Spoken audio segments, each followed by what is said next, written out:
fixed still. But at what point do you think it'll break? What kind of observation are we going to see where we get that? Well, I think, so dark matter's in a really interesting situation at the moment. So it appears in this graph. Let's see, this is the Berkeley group in 2000, the sort of standard, what they thought was the standard picture of particles in the universe. And they draw on dark matter here. You see it's actually about the energy scale associated with the LHC at CERN. Because so dark matter just says it's particles that don't interact with light. But particle theorists, of course, are trying to think, well, what would that be? What sort of, indeed, how could we test it in experiments? And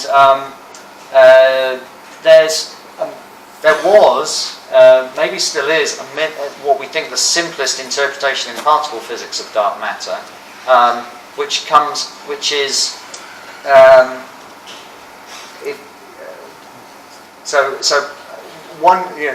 one popular realization of dark matter was that it's a consequence of supersymmetry, and supersymmetry was proposed for solving other problems in particle physics, but it suggests that there are this sort of supersymmetric mirror image particles of all the standard model particles that you see, but that they should have some higher mass scale, but that the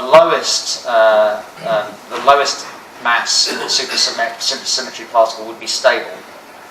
And that's what you want for dark matter. You want a high mass particle, so it's going to be a non-relativistic particle that's stable. And they discovered by doing calculations in these models that dark matter would decouple at these energy scales, so temperatures of 1,000 million degrees, and you could work out the abundance. And there seemed to be what they called the WIMP miracle. The sort of dark matter miracle, that you got just the right abundance. It basically was a few times more abundant in density than the visible atomic matter. So it seemed to be natural that it would come out of this model. And for many years, supersymmetry is beautiful, elegant particle physics theory. And to some extent, LHC at CERN was designed to discover supersymmetry. So they told the politicians they were going to find the Higgs particle because they needed something definite to discover, and lo and behold, they did. But that was a bit boring because that was kind of just in the standard model. What they really wanted to find, the particle theorists, was supersymmetry. And now they're getting a bit worried that they haven't found it.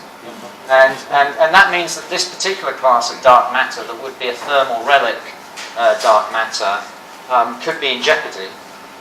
So maybe there isn't, there's a lot of work now on trying to do without supersymmetry and solve those sorts of problems. So this is an example of a theoretical model that the theorists thought was reasonable, but it's now becoming, because as experiments improve, it's coming under experimental pressure, and it won't be theoretical beauty that wins, convinces people that dark matter exists or doesn't. It will be when you discover supersymmetry, or when you discover dark matter particles. So that's an example of a theory which could be under pressure in the coming years. There's a problem, though, with building experiments. Is it's very hard to go beyond these energy scales.